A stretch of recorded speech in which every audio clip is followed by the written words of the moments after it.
আসসালামু আলাইকুম।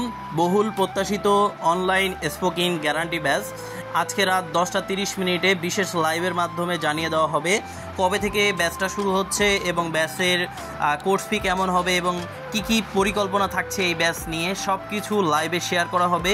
যারা এই ব্যাচটাতে ভর্তি হতে চান তারা অবশ্যই লাইভটাতে উপস্থিত থাকবেন এবং আপনারা কমেন্টের মাধ্যমে আপনাদের মতামত জানাতে পারবেন এবং কোনো প্রশ্ন থাকলে সেই প্রশ্নের উত্তরগুলো নিতে পারবেন।